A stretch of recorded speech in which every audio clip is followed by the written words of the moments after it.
حضرت مسلم بن عقیل کی شہادت کی اطلاع ملنے کے بعد مولا امام حسین علیہ السلام نے لشکر حر سے خطاب کیا اور کہا، لوگوں، رسول اکرم صلی اللہ علیہ وآلہ وسلم نے ارشاد فرمایا ہے، اگر کسی ظالم حکمران کو اس حال میں دیکھو کہ وہ محرمات الہی کو حلال کرتا ہے، اللہ کے عہد کو توڑتا ہے، سنت رسول کی مخالفت کرتا ہے اور اللہ کے بندوں پر زیادتی کرتا ہے، تو ان حالات میں اپنی آواز یا عمل کے ذریعے ان کو جو نہ روکے تو وہ کسی ظالم کی طرح مستحق عذاب ہے۔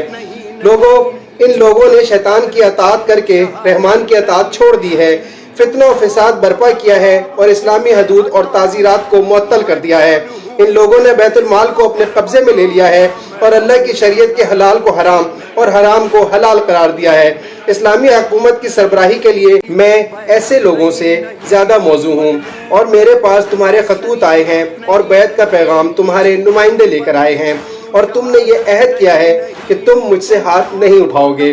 اور عہد شکنی نہیں کرو گے۔ اگر تم نے اس کو پورا کر دیا تو ہدایت پاؤ گے، کیونکہ میں حسین ابن علی ہوں اور رسول خدا صلی اللہ علیہ وآلہ وسلم کی بیٹی فاطمہ کا فرزند ہوں۔ میں خود تمہارے دکھ درد میں شریک رہوں گا اور میرے اہل بیت تمہارے بال بچوں کے ساتھ ہوں گے۔ اگر تم نے بیعت شکنی کی ہے تو مجھے اپنی زندگی کی قسم یہ کوئی نئی بات نہیں ہے، تم نے میرے بابا اور میرے بھائی کے ساتھ بھی ایسا ہی کیا ہے۔ اس شخص نے دھوکہ کھایا جس نے تمہارے وعدوں پر اعتماد کیا، تم نے اپنے آپ کو بدبخت بنا لیا، تمہاری تقدیر ہی بری ہے۔ جو عہد شکنی کرتا ہے اس کی سزا اسے خود بھگتنا پڑے گی۔